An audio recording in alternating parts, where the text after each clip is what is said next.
Le Morning, les GG, tout sur les dessus de l'actu. Ahmed Kamara, Moussa Moïsila, Aboubacar Diallo, Roby, Zachary Milimono, Mohamed Djibril Kamara, Lamine Guirassi forment les grandes gueules. Parler beaucoup, manger l'argent, voyager beaucoup seulement, mais travailler beaucoup, créer des choses, emploi des jeunes, non, non, non. Les dirigeants africains, les dirigeants sont comme ça. Les grandes gueules. Bienvenue chez les GG en ce mercredi matin, 1h, vous aider à mieux comprendre l'actualité. Le but de cette émission, diffusée également à la télévision cette fois-ci, et à 18h, l'essentiel de GG sur Suite FM, sous le coup de 18h exactement. Allez, on s'intéresse à l'actualité dans cette émission. Université de Cancan, en revenir à la CHU. Une étudiante en fin de cycle, 2 cadres toujours aux arrêts pour des fins d'enquête dans le cadre d'une affaire de substitution de nom. Une affaire qui est venue lever donc un coin de voile sur des pratiques de magouille longtemps dans cette université. Qu'est-ce qui s'est-il passé réellement? C'est la grosse question posée ce matin chez les GG. Nous allons joindre du côté de Cancan un enseignant qui va intervenir en direct chez les GG. Ebola, alors que la Sierra Leone s'achemine vers la fin de l'épidémie, la Guinée, elle vient d'enregistrer 3 nouveaux cas confirmés en provenance de Forêt-Caria. 3 nouveaux cas qui viennent donc s'ajouter aux 2 de Conakry. Pire, le traitement des agents intervenants dans la lutte contre cette épidémie continue de poser problème par endroits. C'est le cas des agents devant bénéficier des primes de risques liés à Ebola. Qu'en est-il de ce côté? On essaie d'en parler ce matin avec un agent qui va intervenir en direct chez les GG. Le Sili national cadet, éliminé au premier tour de la Coupe du Monde de sa catégorie, a regagné Conakry. Hier, on en parlait dans cette émission. Depuis, le bruit court sur le non-paiement des primes de joueurs. Et vous avez certainement lu ça sur Média Guinée, un site donc partenaire à cette émission. Hier déjà, les joueurs étaient partis. Je vois le PM. On va revenir longuement là-dessus ce matin avec Amara Dabo. Il est le directeur financier donc du côté du ministère des Sports. Donc depuis Paris, il va intervenir en direct dans cette émission. Bienvenue Ahmed, bonjour. Bonjour Lamine, merci. Bonjour Bassekou. Bonjour. Bonjour à vous Moussa Moïsila. Bonjour. Bonjour à vous Djibril. Bonjour. Bienvenue à Aboubacar Diallo, bonjour. Bonjour. Allez, on s'intéresse à l'actualité. Oui, bonjour Lamine, bonjour à tous. Voilà, on s'intéresse à l'actualité. Bassekou, vous êtes là. Hier à Kaporo, c'était très très chaud, mon cher ami. Oui, Lamine, c'était très très chaud hier à partir de 20h. La circulation était bloquée de ce côté hier. Les jeunes de Kaporo, donc qui sont souvent au niveau du débarcadère de Kaporo, n'étaient pas du tout contents hier de la mort d'un de leurs. Tout est parti en réalité d'une descente musclée d'une équipe, la gendarmerie, au niveau du débarcadère. Ça, c'était avant-hier. Dit-on à la recherche de jeunes qui consomment et qui revendraient du chanvre indien. Alors, dans cette descente musclée, les jeunes qui ne savaient pas que faire se sont jetés à l'eau. Ils étaient plus d'une trentaine. Parmi la trentaine de jeunes, il y a 3 qui ne sont pas remontés. Et hier soir, des jeunes qui revenaient de la pêche ont vu donc un corps transporté par le courant donc, de l'eau qui a été donc remonté, identifié. C'est effectivement un de jeunes qui s'était jeté à l'eau pour en tout cas fuir les gendarmes qui étaient venus les pourchasser. Alors ça fait la colère des jeunes. Ils ont exprimé hier leur mécontentement en bloquant la circulation. Ils ont déversé des ordures sur la route. Les grandes gueules. Ensuite, un peu plus loin, il y a eu des coups de feu qui ont retenti. Des gendarmes sont intervenus à coups de gaz lacrymogène, mais aussi ils ont tiré des balles réelles, des tirs de sommation pour libérer la circulation. Ça a duré pendant plus d'une trentaine de minutes. Il y a une équipe des sapeurs-pompiers de Ratoma qui est arrivé d'abord pour faire l'identification du corps, parce que vous savez, nous sommes en période d'Ebola. Quand il y a mort d'homme, il faut d'abord que ces équipes de la Croix-Rouge interviennent sur le terrain. Alors ils ont pris le corps pour une destination inconnue. Alors je me suis un peu approché des jeunes pour savoir qu'est-ce qui se passait. Il y a un jeune qui était avec eux mais qui a pu se sauver et qui est remonté de l'eau, qui m'a fait qui m'a dit que dire ce qui s'est réellement passé. Est-ce qu'il y a eu tir à balles? Est-ce que le jeune est mort d'une mort naturelle? En tout cas, on a demandé hier de faire l'autopsie du corps pour savoir exactement ce qui s'est passé.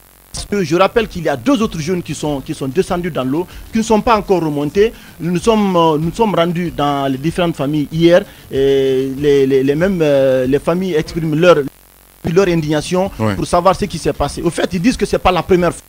Il y a un peu plus de 3 mois encore, une La gendarmerie a fait une descente musclée encore du côté du débarcadère de Kaporo. Ensuite, il y a eu mort d'homme. Donc les jeunes ont exprimé leur indignation. Ils ont décidé hier vraiment d'en découdre avec les gendarmes qui étaient venus intervenir. Il a fallu l'intervention des parents, des notabilités pour que la circulation puisse en tout cas être rétablie de ce côté. Allez-y.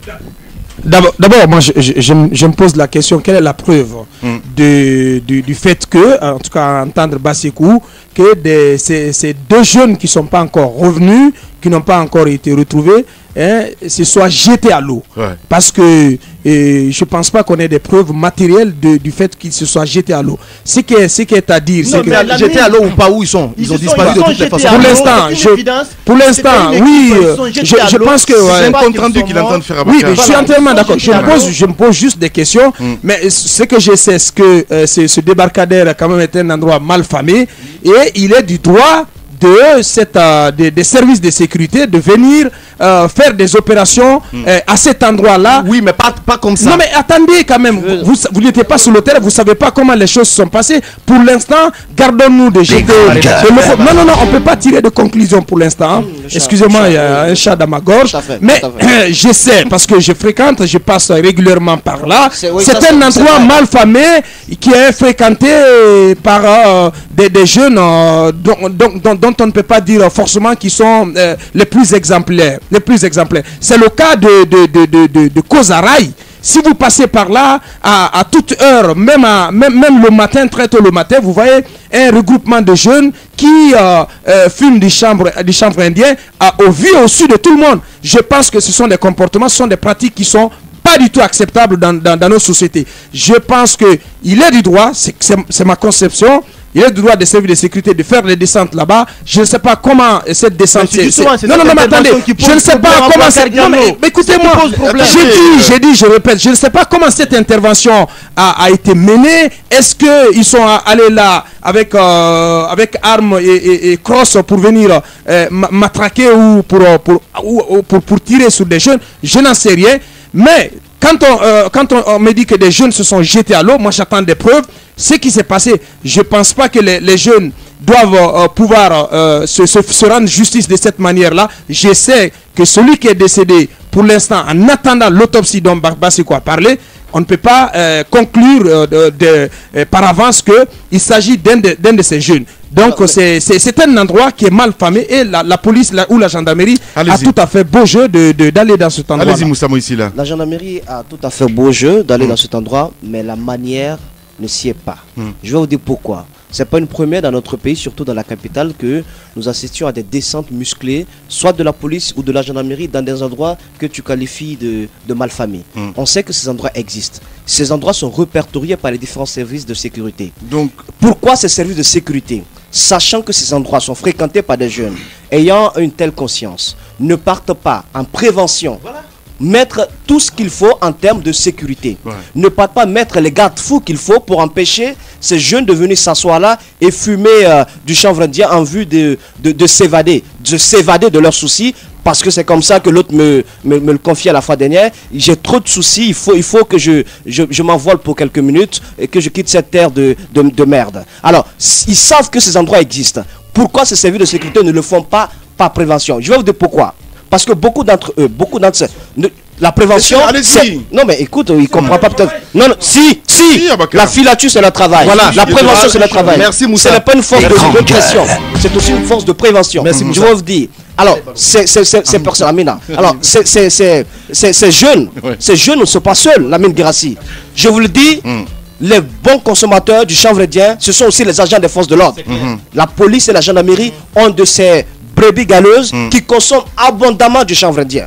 C'est pas quelque chose qu'on me raconte. On les croise là pour ne pas qu'on nous reconnaisse. Je veux pas que dans de tels endroits, je suis journaliste, au risque de me faire peut-être tabasser ou qu'on pense une enquête. Je n'irai pas jusque là. Mais ils consomment aussi du chanvre indien. Qu'est-ce qu'on fait de ces corps habillés qui consomment du chanvre indien, qui sont aussi les acheteurs du chanvre indien, qui sont aussi les passeurs du chanvre indien dans notre capitale? Qu'est-ce qu'on fait d'eux? On fait rien d'eux. Je ne dis pas qu'il faut...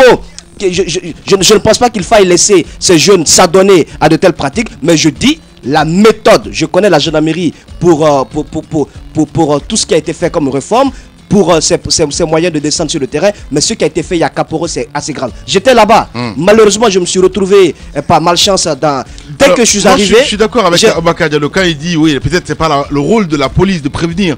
Mais je sais bien qu'il y a un service, en tout cas spécial dans ce sens ici. Le cas de Kegboro. Attendez, Moussa, c'est important quand même. Ben oui, qu'est-ce qu'il fait Kegboro dans ce sens-là? Ce que je vais vous dire. Si ce n'est que appeler les caméras de télévision, faire des descentes sur le terrain, aller faire ceci, cela. Si, en tout cas, on doit prévenir quelque part, ça c'est le rôle. Parce que ce service est là pour ça. Non. Et la gendarmerie et la police peuvent le faire. Le service est spécialisé dans ce domaine. Mais les autres peuvent le faire. Les autres peuvent le faire également. Il faudrait dire une chose. Hier, quand j'ai assisté à cette descente des forces de l'ordre, mais vous imaginez, ils n'avaient même pas un plan. Je pense qu'ils se sont jetés comme ça dans la gueule du loup. Ils viennent, ils savent que c'est un moment assez dense. La circulation était dense. Il y a un embouteillage là. Ils prennent le temps d'aller au niveau de cette plage de Kaporo. Ils foutent le bordel là. Les jeunes replient avec des bâtons, des cailloux. Heureusement qu'ils n'ont pas eu le comportement de jeter tout ce qu'ils avaient à main sur les différents véhicules. Sinon, il y aurait eu beaucoup de dégâts matériels. Nous étions là, on a été obligés de se réfugier à la station Shell qui était juste à côté. Ce n'est pas la bonne méthode. Il faut arrêter cela. Vous ne devez pas agir de la sorte. Vous devez mener vos enquêtes, vos investigations. Attraper les jeunes qui sont coupables, ça se fait de façon professionnelle. Ce qui s'est passé hier n'est pas professionnel. Merci beaucoup Moussa Moïse. Là au moins c'est dit, un coup de gueule. Allez-y, Djibril. Bon, on peut comprendre Moussa Moïse dans son intervention. Mais on le comprend. Non, écoutez, là, allez-y, Djibril. Je pense que les rôles de prévention qui peuvent à certains moments être dévolus aux jeunes, aux policiers, aux forces de l'ordre de manière plus globale, ne les dispense pas de faire des interventions de ce type. Je ne sais pas ce que les gens appellent intervention musclée, mais il est aussi de la mission des forces de l'ordre de rétablir l'ordre en allant sur des zones comme ça. Mais je pense que le problème est beaucoup plus profond. La question que l'on doit se poser, est-ce qu'une intervention, quoique musclée, encore faut-il avoir la preuve que l'intervention a été musclée, hein? Est-ce qu'une intervention peut justifier le fait que des jeunes rendent difficile ce que vous ne comprenez pas? Non. Moi j'ai tout compris en tout cas en ce qui concerne. Non mais c'est important, c'est une question que il y a des complices au sein de. Non mais ça c'est un autre débat. Lamine, c'est une autre paire de manches. Pourquoi tu dis ça? Non, oui, c'est une réalité. J'en conviens tout à fait avec lui. Mais la question que l'on se pose, une intervention musclée peut-elle justifier le fait que les jeunes sèment le désordre? Non, c'est de l'incivisme. Est-ce que c'est normal? Bien. Je dis non. Et le cas de mort, on regrette que ce jeune soit décédé ou soit mort. On le regrette tous. Mais est-ce que c'est la faute aux forces de sécurité? Merci beaucoup, Djibril. Allez-y. Alors, moi, pour terminer, Lamine, ce qui pose problème, c'est l'intervention justement de l'équipe de la gendarmerie sur le terrain. Parce qu'ils sont venus trouver les jeunes. Parce que j'ai recoupé, j'ai interrogé plus d'une dizaine de personnes. Le chef de quartier, c'est que le problème, c'est que ce n'est pas la première fois que les gendarmes. Voilà, les gendarmes descendent là-bas et essaient vraiment de foutre le bordel du côté du débarcadère de Kaporo. Non, attendez, s'il vous plaît, si vous permettez. S'il vous plaît. Ce qui s'est passé, c'est qu'ils sont venus trouver des gens. Voilà. C'est vrai, vous voyez un petit peu ces gendarmes quand même qui sont complices en ce qui concerne les pillages du côté de Madina. Vous n'allez pas nier cela. Il y a un moment, il faut qu'on arrête un petit peu. C'est bien, quand tu veux vraiment que ton ami aille loin, dis-lui la vérité. C'est aussi simple que ça. Allez-y. Il est difficile de dissocier la consommation de chanvre indien avec l'activité qui se passe au sein même du port des débarcadères de Conakry. C'est ça la vérité.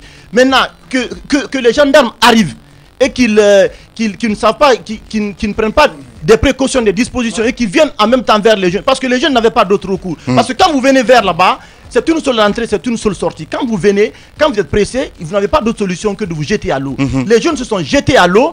Et sur la trentaine, il y a 3 qui n'ont pas été vus. Et hier aux environs de 17h, on a retrouvé le cadavre de quelqu'un. Pour le moment, on n'a pas dit, je précise bien, qu'il a été tué par balle, mais il va falloir faire l'autopsie pour savoir exactement les circonstances dans lesquelles est-ce qu'il s'est noyé, est-ce que vraiment c'est une mort naturelle. Allez-y Ahmed Kamara. Écoutez, moi les descentes musclées, Djibril, c'est normal, on peut faire des descentes musclées, mais des descentes musclées, on doit les faire après enquête, après filature par exemple. Je pense qu'il n'y a pas eu ce travail en amont. Voilà pourquoi ces jeunes, on pourrait se poser la question pourquoi ils se sont jetés à l'eau. Oui, ils se sont jetés à l'eau parce que vous soyez fumeur de chanvre indien ou pas fumeur, je vous dis mon frère, ne soyez pas à cet endroit parce que si vous faites prendre, vous allez devoir payer comme ceux qui fument de la drogue, même si vous ne fumez pas de la drogue ou vous ne vendez pas de la drogue. Donc parfois ça peut amener des jeunes à se sauver de la sorte parce qu'on sait comment ça se passe sur le terrain. Moi je vais demander à nos forces de sécurité de quand même, je vais pas aller à dire qu'ils sont nuls, mais parfois ils posent des actes qui amènent, ils posent des actes des actes qui amènent vraiment à réfléchir. Vous savez à quoi je pense, Ahmed Camara? Oui, la gendarmerie, tout le monde félicitait la gendarmerie ici à dire oui, l'image de la gendarmerie a changé. Peut-être que il y a un laisser-aller total. Oui, le général Baldé s'est dit mais de toute façon j'ai réussi ma mission, point barre, pépère, tout est beau. Mais non, attendez Abaka, laissez-moi dire ça, même si c'est ton nouveau ami. Voilà, il faut qu'on arrête un petit peu. Non, je suis parfaitement d'accord avec Lamine. Je pense qu'il y a des cadres aujourd'hui au sein de la gendarmerie et de la police, mais ces bons cadres en général sont mis à côté. C'est clair. Vous avez toujours cette question de brebis galeuse qui existe où les agents descendent sur le terrain sans l'autorisation de leurs différents responsables. Je suis d'accord. Je pense que ça devrait cesser. Si vous menez les enquêtes, vous allez peut-être savoir que vous allez peut-être vous en rendre compte que le commandant ne les a même pas envoyés et qu'ils sont partis d'eux-mêmes. Je pense que ça devrait cesser. Pas plus tard qu'hier, moi je voyais un pick-up de la gendarmerie du côté de Yimbaya Taneri, mais demandez à ceux qui étaient là en ce moment, aux environs de 16h. Mais vous allez vous demander, mais où est-ce que ces personnes partent? Ils se croient fort de quelque chose, ces gendarmes. Peut-être qu'ils ont remplacé les bérets rouges dans le pays.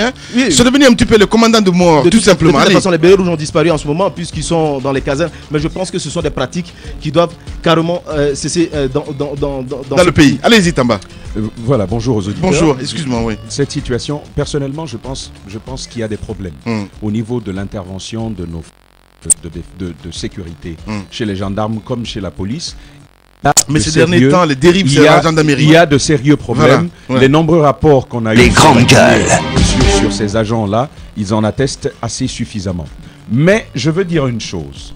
Ce qu'ils appellent filature, je ne pense pas que ces gendarmes-là aient su qu'en ce moment même, il y avait des jeunes qui se réunissaient et qui fumaient sans qu'il y ait un mécanisme qui permette la remontée de l'information. Ils ont été mis au courant. Ce que je veux dire à Moussa Moïse, il a parfaitement raison. Il a parfaitement raison en parlant de prévention. C'est une des prérogatives, une des missions de cette gendarmerie-là. Mais écoutez, en plus de la prévention, il faut encore comprendre la position de Aboubacar, de Djibril et même d'autres personnes sur le fait que la gendarmerie a le droit d'intervenir. Maintenant, personne n'a dit maintenant, ce qu'il faut dire. Mais alors, écoutez, pas du tout. Lamine, écoutez. C'est la manière, mon écoutez, grand. Désolé, comment les gendarmes peuvent se dire tout est permis. C'est pas possible, c'est pas comme ça. Voici ce que je pense. Non, écoutez, Lamine. Si vous avez mis une équipe de prévention, comme l'expliquait Moussa Moïse tantôt, lorsque vous avez information comme quoi cela se produirait, qu'est-ce qu'il faut faire? Il faut forcément intervenir. Comment intervenir? Maintenant, c'est là le problème. On apprend justement. Il faut l'apprendre de manière plus sérieuse. Exactement. Il faut donc se poser la question de savoir comment est-ce que ces agents, ils sont non seulement formés, mais comment est-ce que cette gendarmerie fonctionne au plan intervention. Parce que tout est bien élaboré, c'est encore là un défi de cette gendarmerie. Le général Baldé, il nous écoute, c'est important de le dire, c'est un défi pour cette gendarmerie-là. Parce que ces nombreuses bévues sont dues, à mon avis, au fait que n'ont soit pas eu la bonne formation ou carrément ils ignorent simplement la procédure. Voilà, c'est extraordinaire. Alors, je voulais rajouter ceci. Moussa, attendez quand même. Il est utopique de penser que tout est parfait. En tout cas, en ce qui concerne les méthodes d'intervention de nos forces de sécurité, notamment de la gendarmerie. Mais quand il y a trop de dérapages, attendez, je sais qu'on a suivi récemment, il y a quelques jours seulement, le rapport d'Amnesty International qui a pointé ces bévues, en tout cas causées par nos services de sécurité à l'occasion de la campagne électorale 2015. Je suis de ceux qui pensent que il faut nettoyer le Karcher, comme on dit. Ce sont des endroits mal famés. Donc, à mon avis, il n'y a pas lieu de tergiverser. Il faut y aller de franco pour faire en sorte que ces endroits-là soient débarrassés de toutes les scories. Non. C'est mon point de vue. Merci. Monsieur Malfamé, non. Écoutez, j'étais tout à l'heure sur la même longueur d'onde qu'Aboubacar.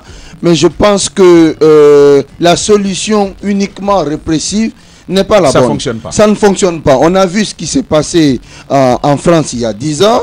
Je pense que la méthode, l'option, l'obsession sécuritaire qui peut parfois déboucher sur un tour de vie sécuritaire peut nous amener ou peut déboucher sur des abus.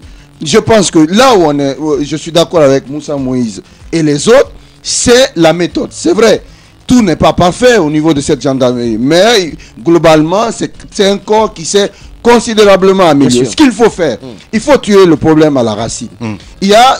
Pourquoi ces jeunes vont là-bas pour fumer du chanvre indien? Il faut se poser, c'est une question que l'on peut légitimement se poser. Est-ce que la société a démissionné ces jeunes? Parce que beaucoup le font, soit par oisiveté, soit par désespoir. Donc je pense que l'État doit se pencher sur ces questions-là. Parce que les jeunes ne se retrouvent pas comme ça au hasard. Ils se retrouvent pour quelque chose. Ils se retrouvent certainement pour se ressourcer. Alors l'État doit trouver des voies et moyens pour éviter que ces jeunes-là se retrouvent à chaque fois dans ces endroits-là. Donc c'est une question que l'on se pose. Allez-y. Voyez-vous, Ahmed, ailleurs, puisque vous avez bougé un peu, vous vous rendrez compte que l'État, pour ces différentes catégories, trouve des spécialistes qui suivent ces enfants. Pour éviter que ces enfants soient un poids pour l'État lui-même, parce qu'après ils se retrouveront dans les hôpitaux comme Cabano, comme ceux qui existaient dans notre pays. Il faudrait très tôt savoir prévenir les dangers de la sorte. Moi, je ne vais pas apprendre à la gendarmerie à agir sur le terrain, mais je me dire une chose, il y a une école de gendarmerie qui existe du côté de Sophonia. C'est quand même quelque chose de notable. Qui permet aux jeunes d'être bien formés, des universitaires d'être bien formés, des jeunes venus d'université d'être bien formés par des cadres compétents de la gendarmerie. Ils apprennent toutes les méthodes d'intervention, même quand il y a une foule en colère en face des équipes, comment se retenir, comment agir. En premier lieu, ils savent quand ils sont partis du côté de Caporo, ils savent que derrière les jeunes ou face aux jeunes, c'est le vide. C'est la grande gueule. La première des choses à faire, s'il y avait eu filature, c'était d'abord de cerner, de barrer complètement cette zone afin que... Exactement, ça aurait pu se faire. Et puis n'oubliez pas une chose, ne vous attaquez pas à ceux qui existent pour oublier les causes. Les chanvres indiens ne tombent pas du ciel, la Guirassy. Passe par où? Moussa, il passe par quelle route? Avec toi, ça me ramène à Forêt-Caria où? Arrêtez s'il vous plaît. Je vais vous parler de chose. Il y a un bateau qui a été, pour finir, il y a un bateau qui a été saisi récemment, parce que je suis d'accord avec l'ancien Kouyaté, on n'a pas assez de souffle en Guinée. On commence quelque chose mais on a du mal à tenir. Mais il y a un bateau qui a été saisi récemment du côté du port autonome, à bord duquel il y a de la cocaïne. C'était assez grave. Ça a créé beaucoup de tollé ici. Les médias en ont parlé, mais personne n'en parle aujourd'hui. Le bateau, selon mes premières informations, n'est plus au port autonome. Le contenu, qu'est-ce qu'on en a fait? Où est le commandant de bord? Où sont les... Parce qu'il paraît que celui qui avait ces marchandises dans ce bateau, c'est un commerçant. Où est-il? Est-ce qu'ils sont aux arrêts? Qu'est-ce qu'on a fait de tout cela? Parce que selon les règles internationales en la matière, lorsqu'on prend un navire de la sorte avec de la cocaïne à bord, le navire, le contenu appartiennent à l'État qui l'a raisonné. Bien. Qu'est-ce qui s'est passé? Allez, inspecteur Colombo, vous avez posé tant de questions, c'est à vous de descendre sur le terrain, allez savoir. Allez-y. Non, justement, on va chercher à comprendre. Je suis parfaitement d'accord avec Aboubacar, mais quand vous parlez de descente musclée, aujourd'hui, on sait, les États-Unis l'ont dit, et il y a un dernier rapport qui est sorti qui a mentionné que la Guinée était encore redevenue une plaque tournante de la drogue. Pourquoi il ne peut pas mener des filatures sur cette drogue dure qui circulent aujourd'hui dans notre pays? On ne mène pas de filature sur ces drogues dures. On va attraper des jeunes qui sont en train de fumer. Je ne suis pas d'accord avec ces jeunes qui fument du chanvre indien. Ils veulent faire des descentes musclées. On connaît les trafiquants de drogue dans ce pays. Alors qu'ils fassent des descentes musclées dans les résidences de ces barons de la drogue. On saura qu'ils ont vraiment envie de lutter contre la drogue. Qu'on cesse de fatiguer les populations de ce côté, parce que vous ne savez pas ce qui s'est passé là-bas hier. Si vous habitiez là-bas, vous allez vraiment être dégoûté de tout ce qui s'est passé de ce côté. Vous allez vraiment être dégoûté de l'action des forces de sécurité sur le terrain. Voilà, Ahmed Camara, très remonté ce matin. Allez, on revient dans un instant. Les grandes gueules de Radio Espace Guinée, le show qui vous parle et qui parle de vous, à suivre du lundi au vendredi dès 9h sur la radio d'opinion. Et je n'entends plus que quelqu'un dise manifestation à à Farana, je ne sais pas, etc. Là. Si jamais on se fait ça, c'est la télévision qui est fermée. Au moment où on doit se battre, vous parlez de manifestation. S'ils doivent faire l'immigration pour la première pierre, ils vont simplement. Pourquoi on va dire, on va faire. Si moi j'ai reporté la fête à Mamou, je ne peux pas accepter qu'on fasse à la publicité. Le ministre va poser une première pierre à Parana ou le premier ministre va faire ça pour Carrière. Non. Tout ministre, premier ministre qui vous envoie ça, vous refusez. Ce qui n'est pas vous dire, c'est le président qui a dit. Je ne veux plus de ces mamayas-là. Pour le moment, si les gens doivent poser la première pierre, le font discrètement. Tant qu'on doit se battre contre les choses, je ne veux pas, en tout cas qu'au niveau de la mouvance présidentielle du gouvernement, il y ait des publicités pour telle ou telle activité. Il faut qu'on soit bien d'accord là-dessus aussi. Et nous allons mieux nous organiser aussi pour la communication. Comme disent les Français, il ne s'agit pas de bien faire, faut-il faire savoir. On verra qu'en 3 ans, nous avons fait plus que les autres en 25 ans. Mais le moment viendra. Pour le moment, ça, c'est la politique. La politique ne m'intéresse pas. Ce qui m'intéresse aujourd'hui, c'est sauver la Guinée, le Sénégal, le Libéria, la Sierra Leone, pour que notre économie reparte de nouveau. Les grandes gueules. Tout sur les dessous de l'actu. Ici, l'actu rime avec liberté de ton sur Radio Espace. On revient dans un instant, évidemment. On va essayer de faire un saut du côté de Cancan. Hier, on en parlait, Université de Cancan, une étudiante en fin de cycle, 2 cadres toujours aux arrêts. Nous allons joindre un étudiant, un enseignant plutôt de ce côté qui va intervenir dans cette émission. On parle Ebola encore ce matin. Et de ce côté, les agents qui manifestent de ce côté, on va essayer de joindre un agent qui va intervenir sous couvert d'anonymat avec la complicité évidemment d'Aboubacar Diallo. Et on parle de notre Sili national, le Sili national cadet éliminé au premier tour de la Coupe du Monde de sa catégorie, donc à regagner Conakry. Dans le but, donc, depuis donc les bruits courts sur le non-paiement des primes de joueurs. On en parle ce matin avec Amara Dabo, il est DAF du côté du ministère des Sports depuis Paris. Toute l'équipe des GG, c'est à moins de 3 minutes sur Espace TV.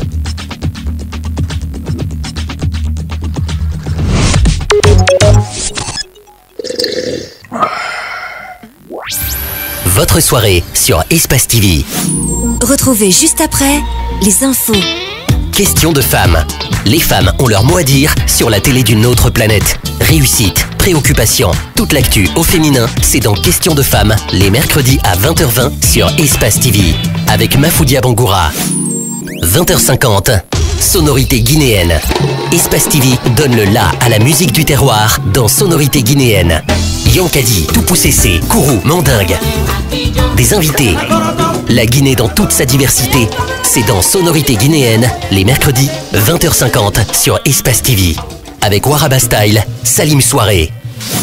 22h30, les GG, l'actualité vue par les vrais gens. Humeur, empoignade, le show qui vous parle et parle de vous dans les grandes gueules, piloté par le turbo Lamine Guirassi. Bonne soirée sur Espace TV. Espace TV, c'est la télé des curieux. La télé de ceux qui observent, de ceux qui s'intéressent, de ceux qui se dépassent, de ceux qui s'enflamment, de ceux qui apprennent, de ceux qui cherchent, de ceux qui trouvent. Espace TV, c'est la découverte, l'éducation, le divertissement. À suivre partout dans le monde via SES5 sur Soditev en Guinée. Espace TV, c'est la couverture garantie de plus de 44 pays de l'Afrique subsaharienne. Plus de 55 millions de foyers nous regardent à travers le continent. Frissonnez, vibrez. En famille ou entre amis, souriez, vous êtes sur Espace TV. La Guinée, au rendez-vous des grands. Banlieusard, finaliste du plus prestigieux concours dans le monde francophone. Prix RFI Découverte 2015. Banlieusard, fierté nationale.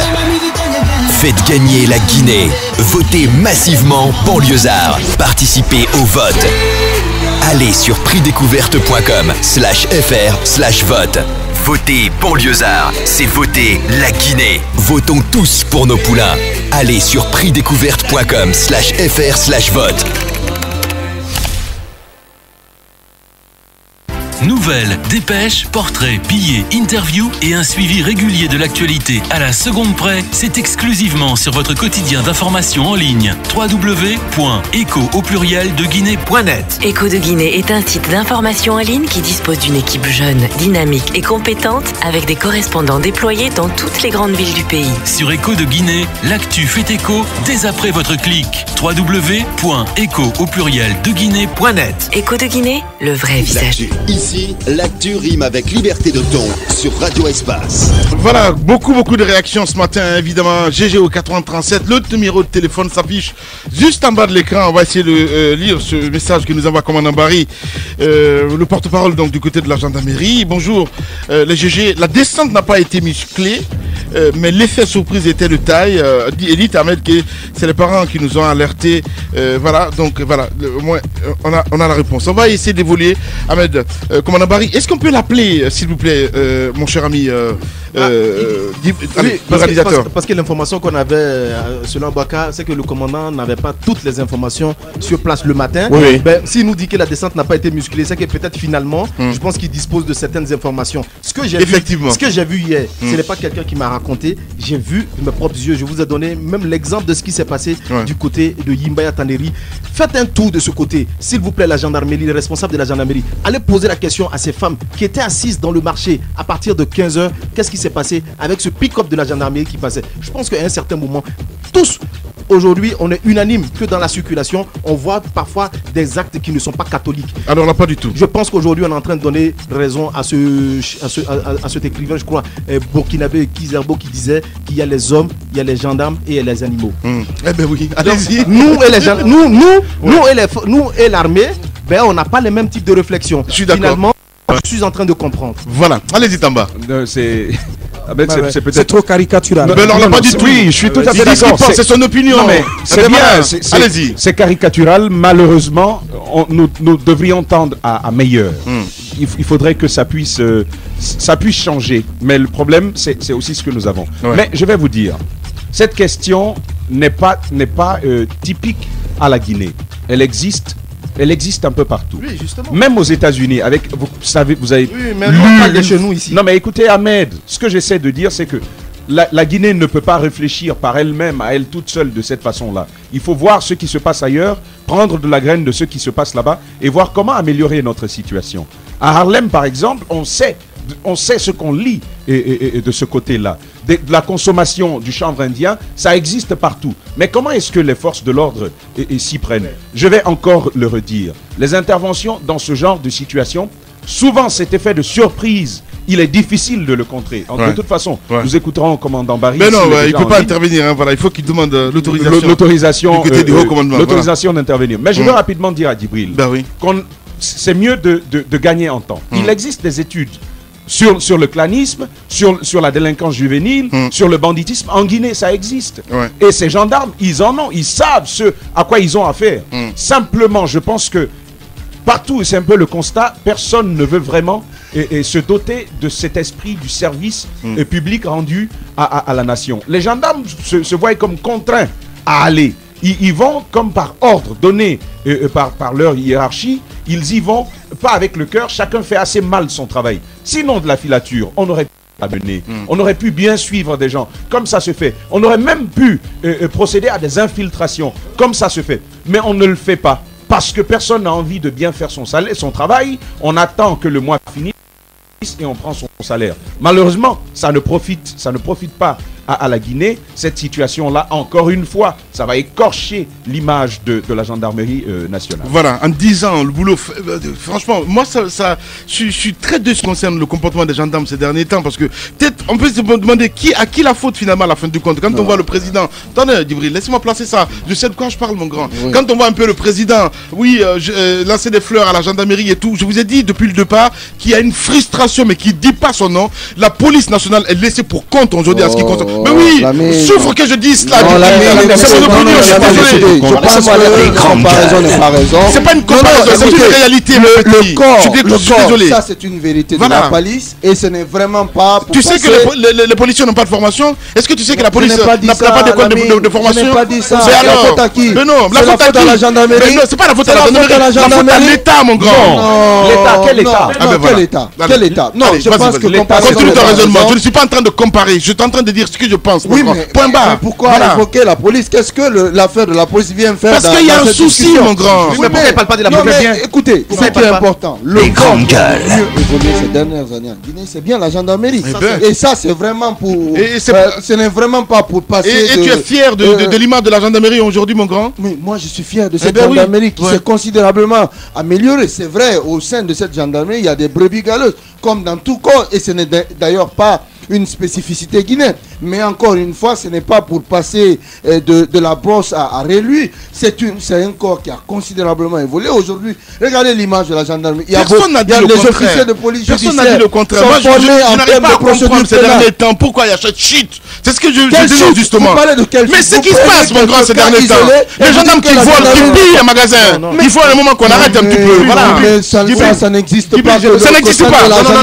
Tu es au Soudan, toi. Pas qu'au sein de la gendarmerie. Ça existe dans tous les corps. Il suffit qu'il y ait manifestation pour que vous voyez, n'est-ce pas, des bavures ou des bévues. On en attend pas. C'est la gendarmerie, je suis désolé. Souffre d'entendre ça, mon grand.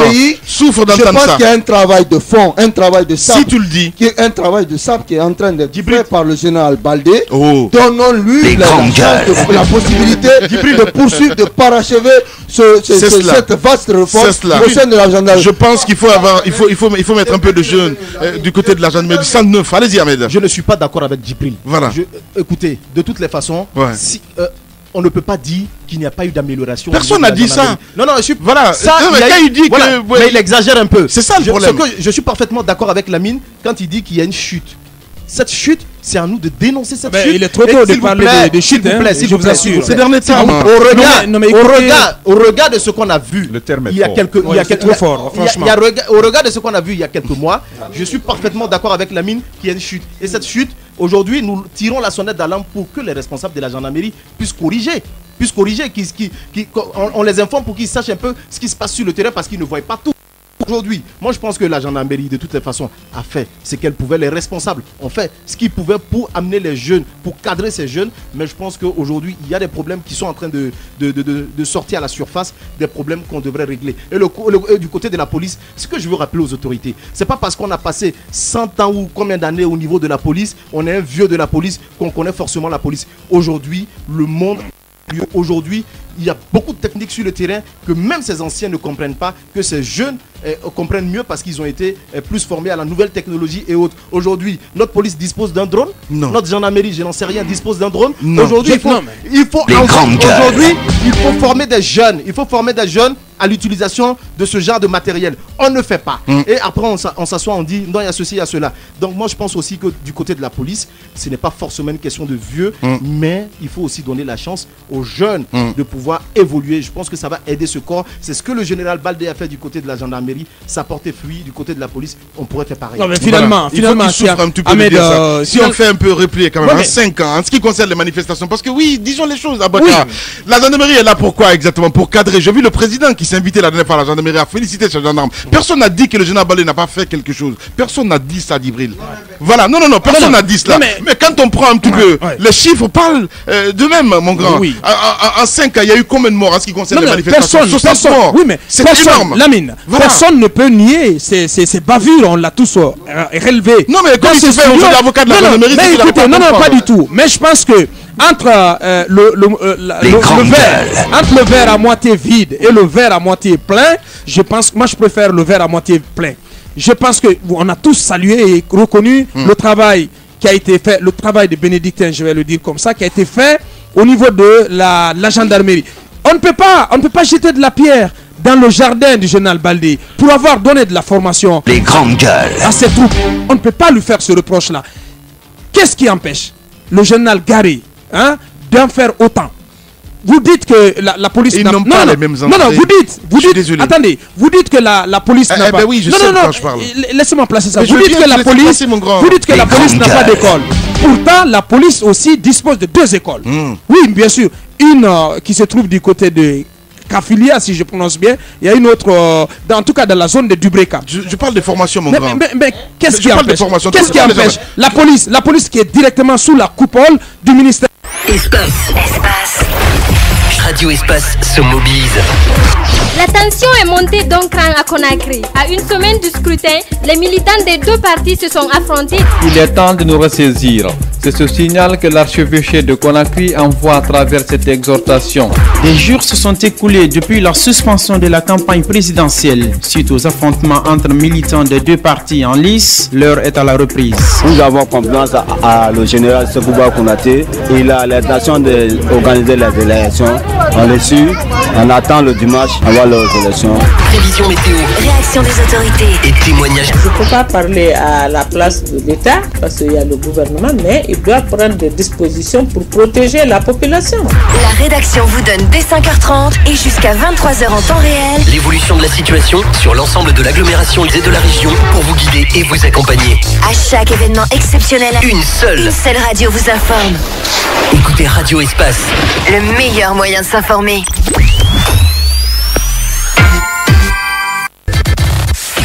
Écoutez, ça s'est passé sur Radio Espace. Les grandes gueules.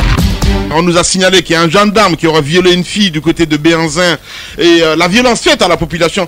Dites-nous un petit peu, qu'est-ce qui se passe au niveau des réformes? Où en sont les réformes des forces de défense et de sécurité? D'abord, premièrement, ça c'est une infraction de droit commun. C'est une infraction de droit commun qui doit être poursuivie et réprimée selon la procédure en vigueur à la matière.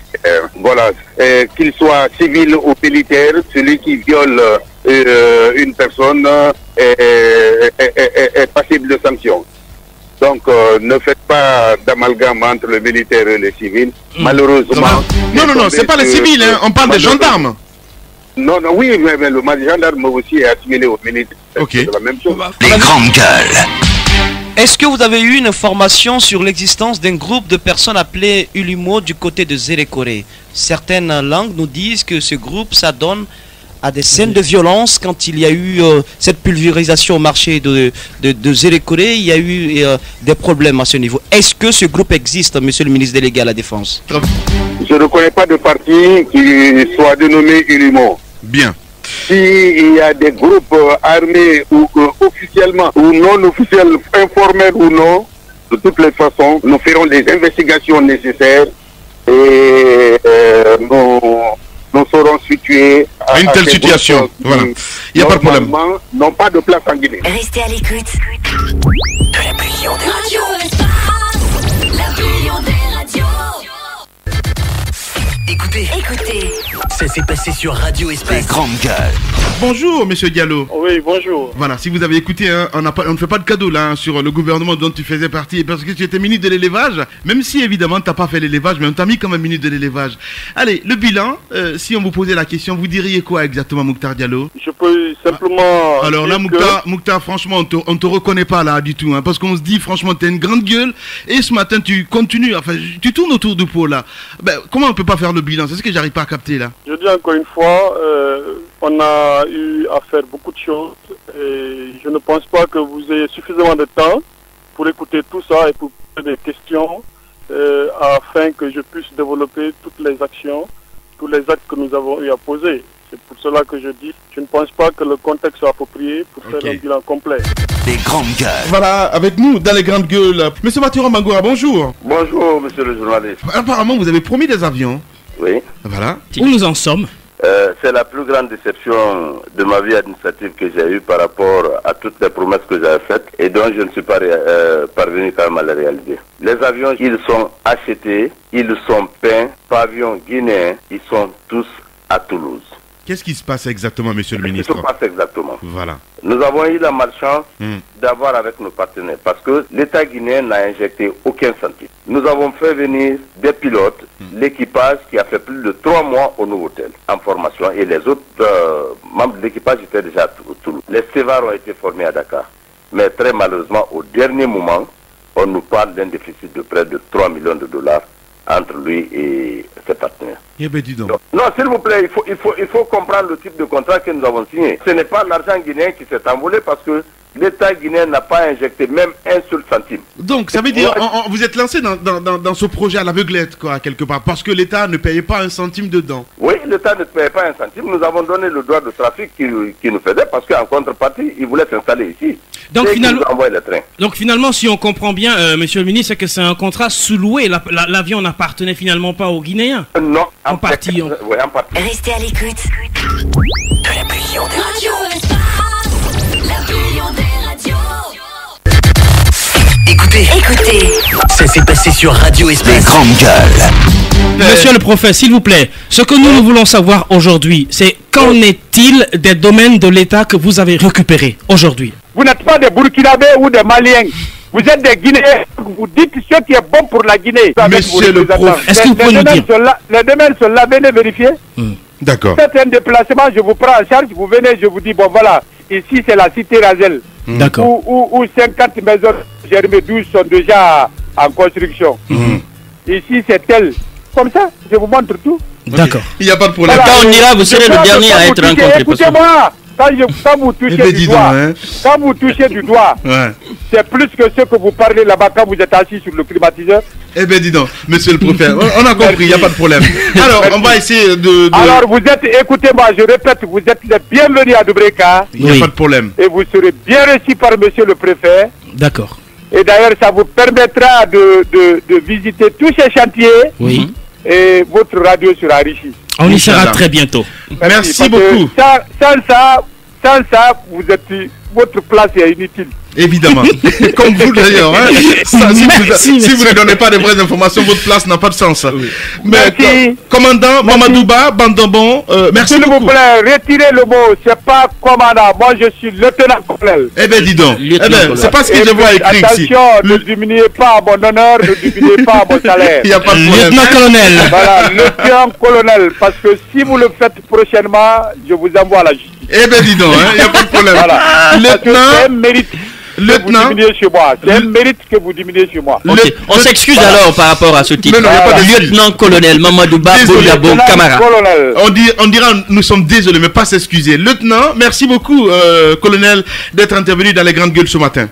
Merci, là je suis très content et nous voulons tout ça et très régulièrement pour que des bonnes informations soient dans vos oreilles. Ok, on sera à Dubreka. Restez à l'écoute. Les grandes gueules de la Billion des radios. Écoutez. Ça s'est passé sur Radio Espace. Les grandes gueules. Monsieur le prophète, bonjour. Bonjour, monsieur. Comment ça va ce matin? Très bien, vraiment. Bienvenue dans les grandes gueules. Nous sommes en bonne forme. Eh bien, écoutez, c'est ça le plus important. Alors, monsieur le préfet, on parlait hier un petit peu des domaines de l'État. Qu'est-ce qui se passe du côté de Dubreka? À un moment, il y a eu... À l'ère du changement, Radio Espace ose dénoncer la malgouvernance à travers les grandes gueules. Tous les jours, de 9h à 10h. Sur les dessous de l'actu. Ici, l'actu rime avec liberté de ton sur Radio Espace. Mais aussi sur Espace TV, on vient de l'apprendre évidemment cette information. Du côté du Nigeria, plus de 300 personnes, essentiellement des femmes et des enfants détenus par Boko Haram, libérés par l'armée. Les captifs, 192 enfants et 138 femmes étaient détenus, vous le savez très bien, dans la région de la forêt et de la Sambisa, c'est bien ça, dans le nord-ouest du pays. C'est l'armée donc qui l'annonce dans un communiqué repris par l'AFP. On va essayer de partir avec quelques messages reçus, GG au 8037, beaucoup de messages de ce côté, avec les interventions évidemment. Là, il y a Commandant Barry qui revient. D'abord, la Junior Condé évidemment, comme accoutumé. Drone, Ahmed, tu rêves toi, un pays dont le chef n'a même pas un avion, fais-toi, tu parles de drone, tu es allié à Marie-Madeleine, toi, il n'y a pas de problème. La Junior Condé, donc, avec qui nous envoie ce message en direct. On va essayer de partir sur notre plateforme de l'autre côté, GG au 8037. Bonjour les GG, bonjour la mine. C'est pas le port de Kaporo, mais le port de Nongo, Kalo, le jeune pêcheur. Donc voilà, ça c'est une information qui nous parvient en direct. Il y a un problème sur lequel vous ne parlez pas du tout, les frais de scolarité. Voilà, Aboubakar le sait très bien, c'est un père de famille. Et je ne sais pas pourquoi il ne le met pas dans les sujets à brosser. Voilà, c'est un auditeur qui nous envoie ce message.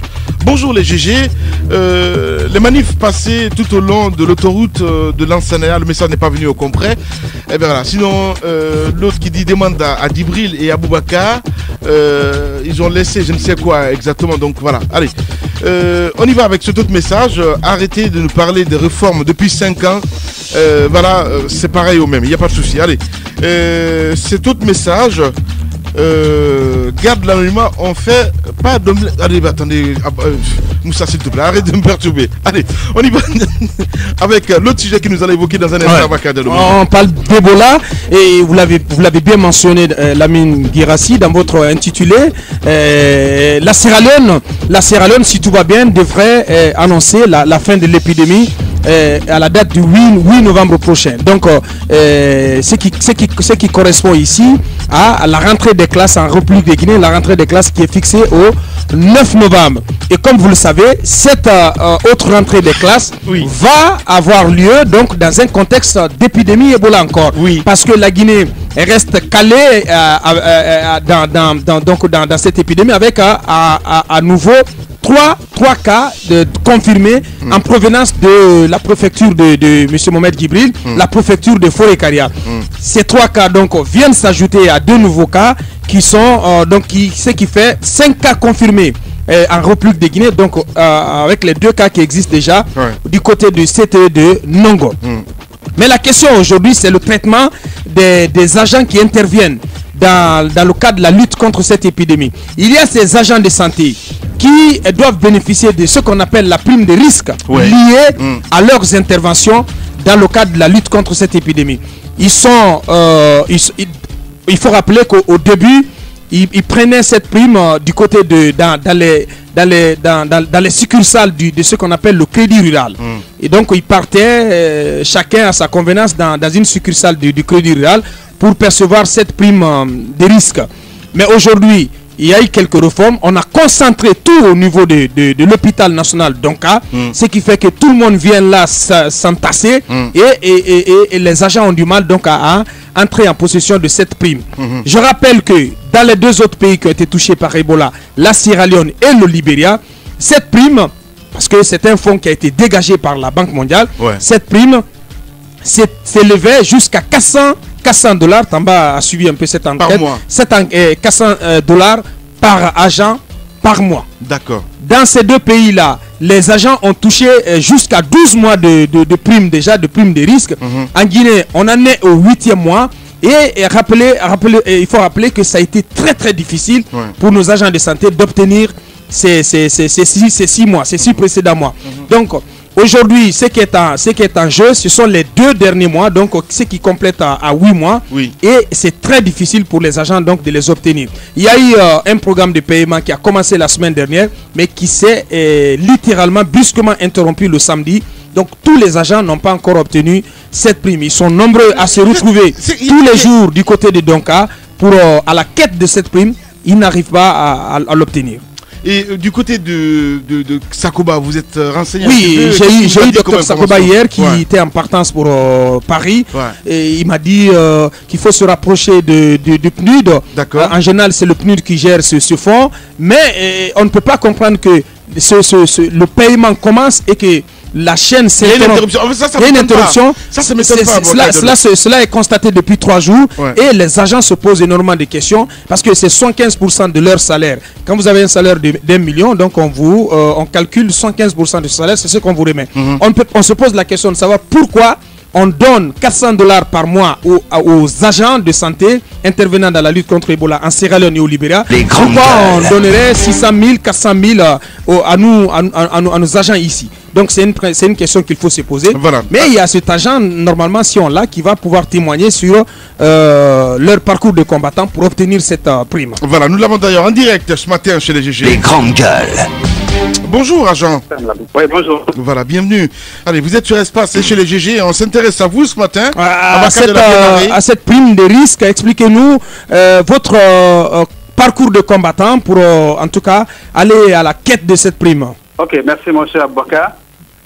En fait, lorsque Ebola est paru en Guinée, les autorités ont décidé d'octroyer des bourses, des primes aux agents de la santé sous forme de risque contre Ebola.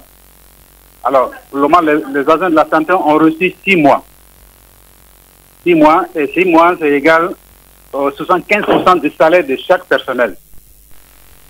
Les 6 mois sont déjà écoulés. Nous sommes au 8e mois. Donc, cette fois-ci, il y a 2 mois qui sont arrivés. Et depuis que les 2 mois sont arrivés, le paiement se fait dans un désordre, dans un tohu incroyable. Je vous donne juste un exemple. La première tranche, au début, les autorités ont décidé de faire la paye au niveau des crédits rural. Donc, chaque agence se rendait avec un code qu'on lui octroyait dans chaque agence de crédit rural. Donc, cela se faisait plus ou moins dans l'ordre. Vous imaginez le nombre des agents de santé qu'il y a dans à Conakry. Cette fois-ci, qu'est-ce qu'ils ont fait? Au lieu de continuer la même procédure, ils ont regroupé tous les agents de la santé et à Ignassine et à Donka seulement. Vous imaginez? Donc, tout le personnel se regroupait. C'était un monde incroyable qu'on retrouvait à Donka. Moi, je fais partie de Donka. La première paie a commencé mercredi. Oui. Ils ont fait mercredi, ils ont fait jeudi, ils ont fait vendredi. Après, plus rien. Ils donnent rendez-vous aux agents de se présenter tous les matins. Donc, tous les matins, je vous assure, il y a des femmes qui viennent à 8 heures. Pardon, 6 heures. Elles viennent à 6 heures. Elles restent à 6 heures jusqu'à 15 heures. Ouais. Ceux qui sont chargés de payer depuis le vendredi. On a fait la liste. De 6 heures jusqu'à 4 heures, jusqu'à 17 heures. Personne n'informe. Est-ce que la paie doit se faire ou pas? Est-ce que la paie ne doit pas se faire? Alors, l'autre question que je posais à Boubacar Diallo tout à l'heure, c'était de savoir un petit peu si c'était la coordination qui s'occupait un petit peu de cela. On a eu la réponse là-dessus. Qu'est-ce qu'on vous dit pourquoi on ne vous paye pas? Qu'est-ce qu'on vous dit en substance? On aurait appris que tantôt ils sont à la banque centrale, il n'y a pas d'argent. D'accord. C'est comme ça. Hier, par exemple, avant-hier et hier, ils ne se sont même pas présentés. Les agents ont passé toute la journée. On leur a dit de rentrer et de revenir. Alors, vous perceviez combien? Est-ce que c'était effectivement ces 400 $? Non, nous, on a pris les échos nous ont dit que c'est 400 $ par personne pendant un an. Oui, mais moi, j'ai envie de comprendre. Est-ce que c'est la coordination qui vous paye directement ou bien c'est le PNUD? Parce que c'est important. Oui, en fait, la coordination est également impliquée. La coordination est impliquée, le syndicat de la santé est également impliqué. Mais est-ce que vous avez reçu ces 400 $ ou bien c'est un autre montant qui est donné aux agents de santé guinéens? On n'a pas reçu les 400 $. Les gens se sont référés sur le salaire guinéen.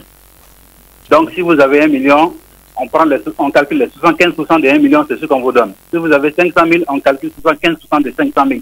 C'est ce qu'on octroie au personnel. Alors, aujourd'hui, est-ce qu'on peut dire qu'il y a certainement des responsables qui souhaitent se faire la part belle du reste du montant, peut-être des détournements? Oui, mais c'est trop facile. Non, mais il ne faut pas conclure à cela, c'est pas possible. Non, mais nous sommes déjà, ils n'ont pas d'interlocuteur à l'écouter ce matin parce que lui-même il patauge. On lui demande est-ce que c'est le PNUD, est-ce que c'est la coordination? On n'arrive pas à comprendre en fait. C'est ça le problème quelque part. La coordination. Voilà. Monsieur Guiré, si vous permettez. Allez-y. Le personnel n'a pas. Ils ont dit l'argent, les 400 $, on aurait dit que c'est l'ONU qui a octroyé les 400 $ à l'État guinéen, au personnel de la santé. Nous, à notre grande surprise, on dit que c'est à 75% qu'on doit percevoir. Okay. On a cherché d'avoir des informations. Mais qui vous a dit cela, monsieur? Parce qu'il faut parler clair, là. Quand vous dites on aurait appris, on aurait... Franchement, moi, ça me rassure pas, en fait. À vous écouter ce matin, il faut nous dire clairement qui doit vous payer exactement. Alors, c'est l'ONU qui a octroyé l'argent à l'État guinéen. Ça, vous avez appris. Donc, le syndicat, la coordination est impliquée. Parce que moi-même, j'étais à la coordination. Ouais. Moi, j'ai été une fois à la coordination. Parce qu'une fois, on avait omis certains membres, certains personnels. On a été à la coordination pour débloquer la situation. Ce qui veut dire que la coordination est également impliquée. Le syndicat de la santé est également impliqué. Plus les agents de crédit rural qui sont chargés de faire le paiement. Bien. Est-ce que vous êtes allé voir le ministre de la Santé, entre autres? Non, nous ne sommes pas allés voir le ministre de la Santé parce que c'est le syndicat qui s'en occupe. Bien. Écoutez, agent, bon courage et puis à très bientôt.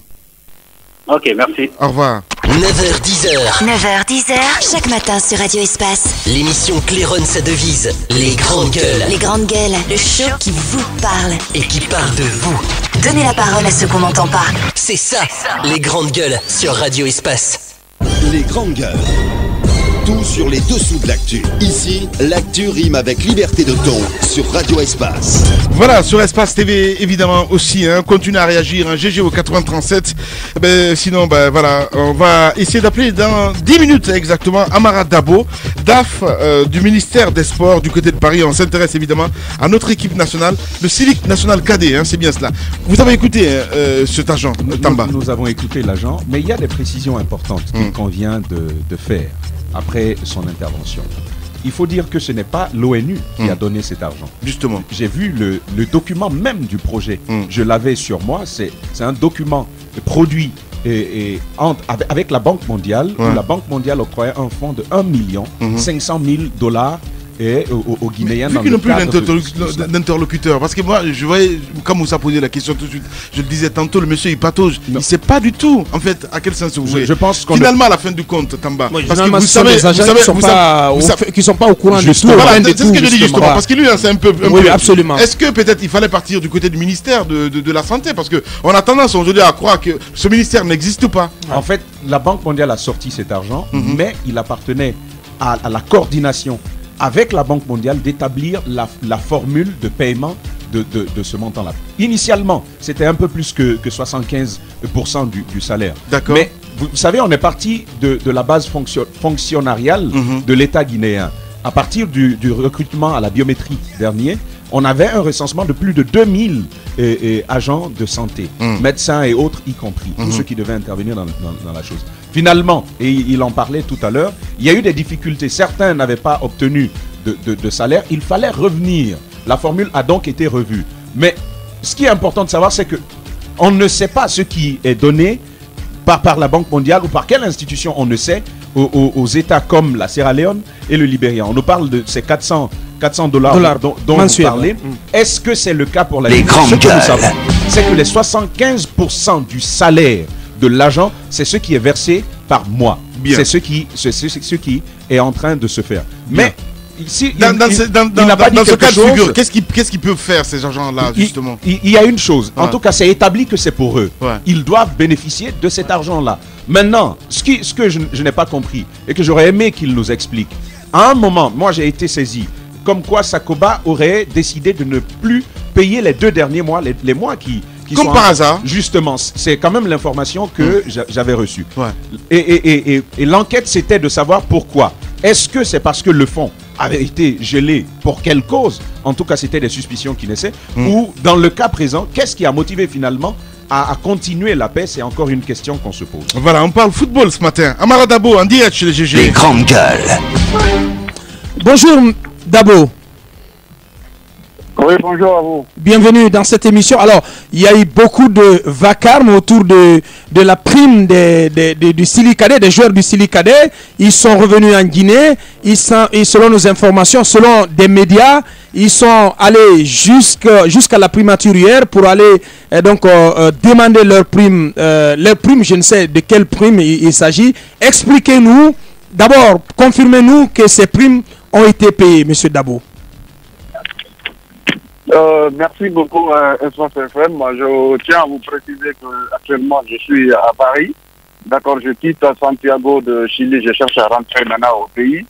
Effectivement, j'ai appris, comme tous les Guinéens, qu'après l'aéroport, l'équipe nationale cadette, ils sont partis directement à Novotel.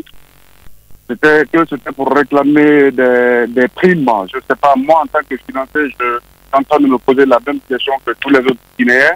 Quelle est la prime que ces jeunes joueurs aujourd'hui réclament à l'État guinéen? Parce qu'en ce que je chasse, avant le départ de cette équipe à Conakry, la prime de qualification avait été payée par le ministère des Sports.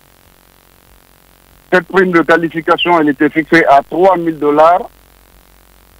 Les indemnités également de leur stage qu'ils ont eu à faire à Casablanca, c'était de 2 000 $. Donc, chaque joueur et les encadrements techniques, ils ont reçu chacun un bagatelle de 5 000 $. Et il y avait des primes d'objectifs qui étaient fixées, d'accord, pour chaque niveau de compétition.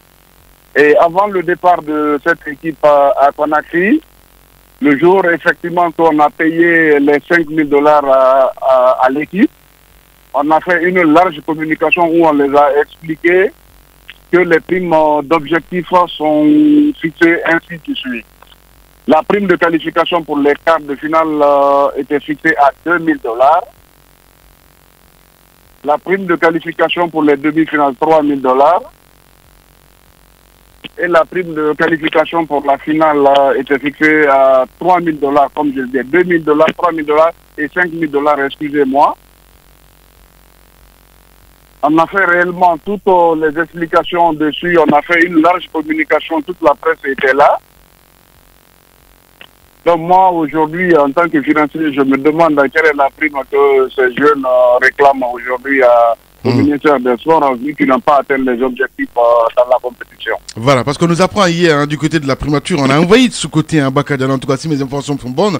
Donc en clair, d'abord, ce que vous essayez de nous faire comprendre ce matin, le ministère ne doit rien à cette équipe. Oui, parce que les primes, bon, je l'ai expliqué tout à l'heure. D'accord. On a fait beaucoup d'explications. Non, mais c'est bon. On va juste comprendre, mon grand. Dans les primes de qualification pour les grandes gueules. En quart de finale. Dans l'équipe est qualifiée en quart de finale. Ils devraient percevoir chacun de... Comment ça se passe? On vous a dit, les primes ils ont fait un stage du côté de Casa qui a coûté quand même, qui a pris 4 mois, qui a été payé, il faut le signaler, 3 mois par Antonio, 1 mois par le gouvernement, et ils ont reçu tous $2000. Et avant le départ, ils ont reçu $3000 comme prime de match. Et on leur a dit prime d'objectif. On dit bien prime d'objectif pour le quart de finale. Si vous n'êtes pas qualifié, vous demandez une prime pour quelque chose que vous n'avez pour un but que vous n'avez pas pu atteindre. Je pense que ça ne marche pas comme ça. Est-ce qu'il reste clair? C'est que moi j'ai été un peu choqué par l'attitude de ces joueurs de l'encadrement, parce que pour moi, cette dame qui est au niveau du ministère des Sports a montré qu'elle était une femme et qu'elle avait quand même un cœur. C'est quoi exactement?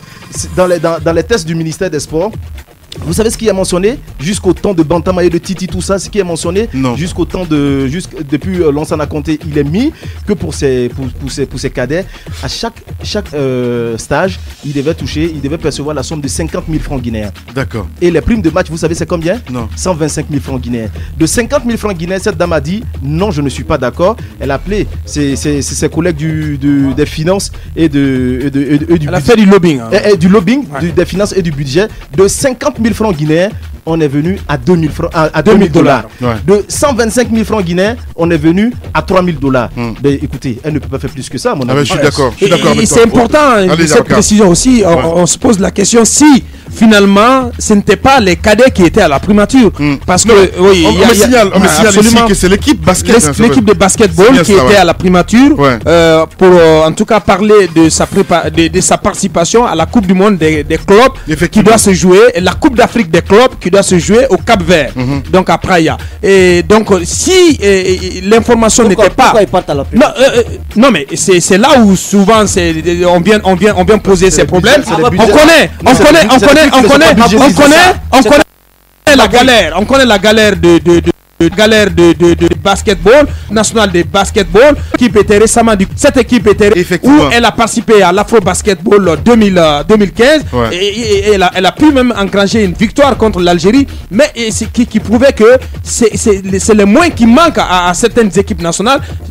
Le parent pauvre du sport, des sports en Guinée, ce sont ces disciplines connexes, parce que tout est mis sur le football. On mise carrément sur le football, mais je pense que l'information n'est pas que l'information c'était les cadeaux, c'était primature. D'accord. C'est ce qui est peut-être ils se sont payés à Novotel après leur descente d'avion, et ils auraient été rejoints là par leur famille, et à partir de là ils auraient réclamé une prime. Mais quelle prime? Selon Dabo, c'est la prime du match nul arraché contre le Chili. Mais quand même quoi, il faut vraiment un peu non, moi je voudrais juste comprendre s'il y a un fonds de souveraineté, élargi au ministère des Sports ou au niveau de la FEGI Foot, logé dans la primature. Je veux comprendre, parce que à chaque fois c'est sorti du côté de la primature pour saluer le Premier ministre, exposer les problèmes. Si c'est comme ça, ça doit marcher dans un pays bien organisé. C'est assez dommage. Il y a un ministère qui s'occupe entièrement du domaine des sports. Il y a une fédération guinéenne de football. Si l'État veut mettre les moyens susceptibles d'aider les différentes disciplines d'évoluer, je pense que le bon endroit, c'est d'aider ce ministère à bien fonctionner. Ce n'est pas tout le temps de se faire désirer en appelant ces différentes disciplines à aller rendre visite au Premier ministre, qui est en manque d'activité. Merci beaucoup Moussa. Allez, demain, secteur par secteur, on va essayer de commencer par l'éducation. Par l'éducation, voilà. effectivement. Parce que la ministre, c'est un peu la trouille en ce moment. Absolument, absolument. Personne ne veut parler. Ouais. Mais quand vous les invitez, mais non, ils vont dire que je suis à la recherche d'un poste. Ouais. Tu vois, donc c'est un peu compliqué. Demain, oui, l'éducation, vous savez, le gouvernement se vante d'avoir construit plus de 5000 classes, plus de 5000 salles de classe, en tout cas en 5 ans,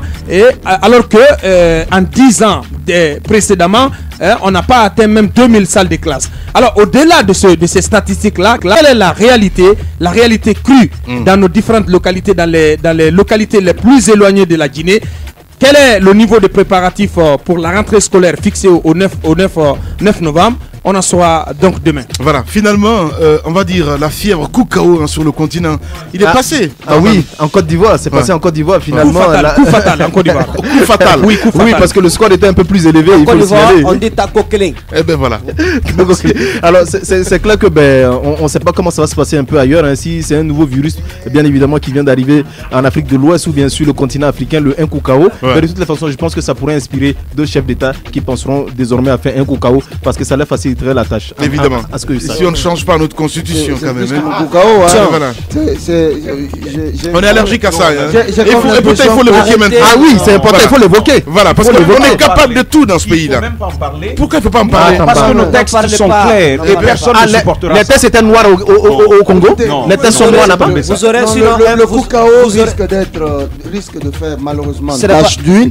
Et je pense que c'est un concept qu'il ne faut pas vulgariser. C'est clair. Parce que, non, oui, il est très mal perçu. Non, mais regardez, lorsqu'on regarde.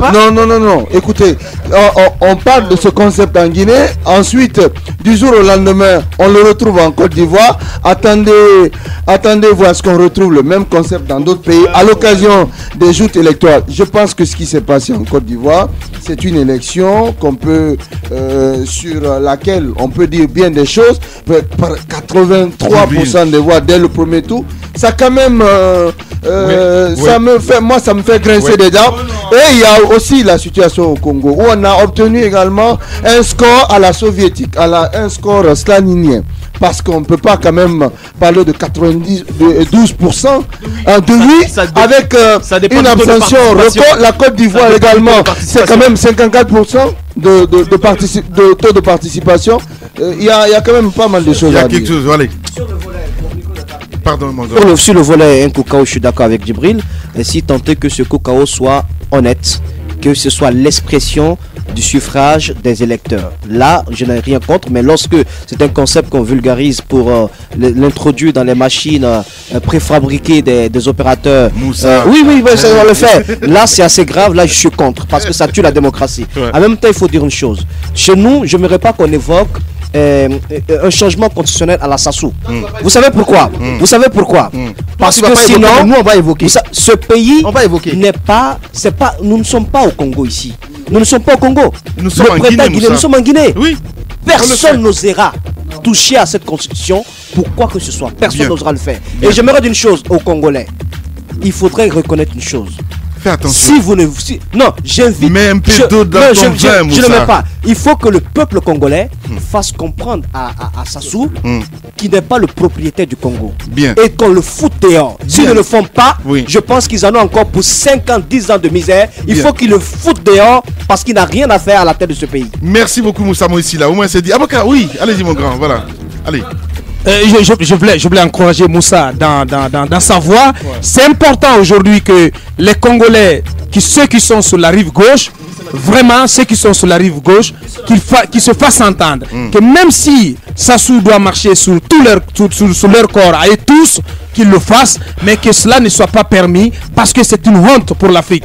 Parce que si cela arrivait à prospérer, parce que les résultats sont une chose, mais il faut que se matérialise, il faut qu'il soit permis à Persou donc d'aller briguer. Bien. Si cela est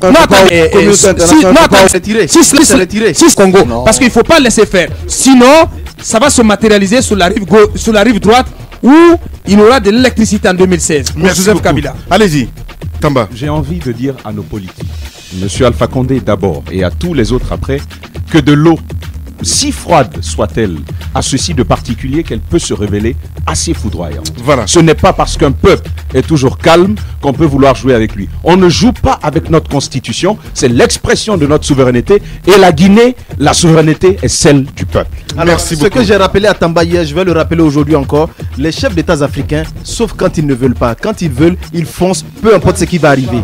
Voilà. Allez, on a terminé ce matin, mesdames et messieurs. Grand merci à vous qui nous regardez à l'international. L'équipe technique de ce matin, Abou Korea Kourouma et Abdoulaye Kamara. Sans oublier Ibrahim Assouri 5 Souma. Grand merci à Mamoudou Konde qui a réalisé cette émission côté TV et à la radio. Merci. On se retrouve. Merci. On se retrouve. Au revoir. Au revoir.